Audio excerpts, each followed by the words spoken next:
ಹೊನ್ನಾಳಿ ತಾಲೂಕಿನಲ್ಲಿ ಮಿತಿ ಮೀರಿರುವ ಅಕ್ರಮ ಮೀಟರ್ ಬಡ್ಡಿ ದಂಧೆಯ ಕರಾಳತೆಗೆ ತಾಲೂಕಿನ ಸಾಸ್ವೆಹಳ್ಳಿ ಗ್ರಾಮದಲ್ಲಿ ವ್ಯಕ್ತಿಯೊಬ್ಬರು ಬಲಿಯಾಗಿರುವ ದಾರುಣ ಘಟನೆ ನಡೆದಿದೆ. ಸಾಸ್ವೆಹಳ್ಳಿ ಗ್ರಾಮದ 35 ವರ್ಷದ ಅಣ್ಣಪ್ಪ ಸಾವನ್ನಪ್ಪಿದ ದುರ್ದೈವಿ.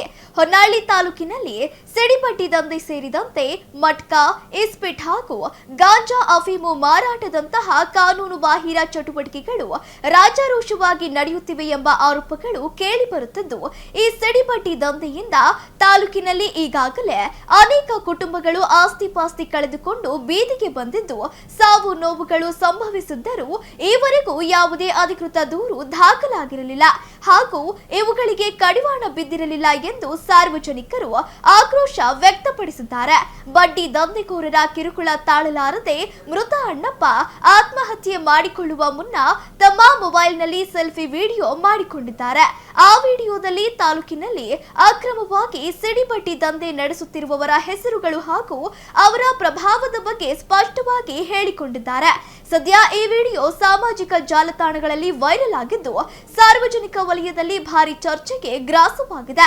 ದಂಧೆಕೋರರ ಪ್ರಭಾವಕ್ಕೋ ಅಥವಾ ಕುಟುಂಬದ ಆರ್ಥಿಕ ಒತ್ತಡಕ್ಕೆ ಮಣಿದು ಮೃತನ ಪತ್ನಿ ಜ್ಯೋತಿಯವರು ಹೊನ್ನಾಳಿ ಪೊಲೀಸ್ ಠಾಣೆಯಲ್ಲಿ ತನ್ನ ಗಂಡನ ಸಾವಿನ ಕುರಿತು ಕೇವಲ ಆತ್ಮಹತ್ಯೆ ಎಂದು ದೂರು ದಾಖಲಿಸಿದ್ದಾರೆ.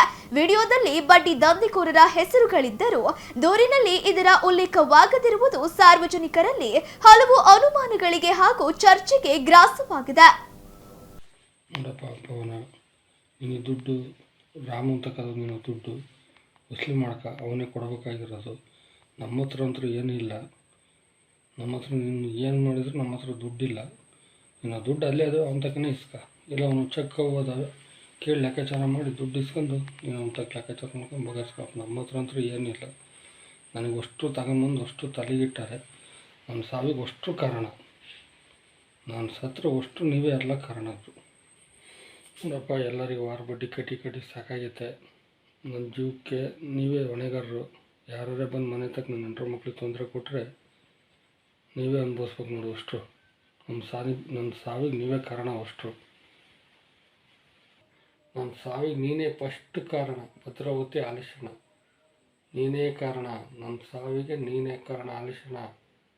3 ಲಕ್ಷ ದುಡ್ಡು ತಂದು ಕೊಟ್ಟರೆ ಸರಿಯಾಯಿತು. ಯಾಕೆಂದರೆ ನನ್ನ ಹೆಂಡ್ತಿಗೂ ಒಡವೆ ಎಲ್ಲ ಹಾಯಿಟ್ಟು ನೀವು 3 ಲಕ್ಷ ದುಡ್ಡು ಕೊಟ್ಟಿರೋದು. ಫಸ್ಟ್ ತಂದು ದುಡ್ಡು ಕೊಡೋಣ. 3 ಲಕ್ಷ ದುಡ್ಡು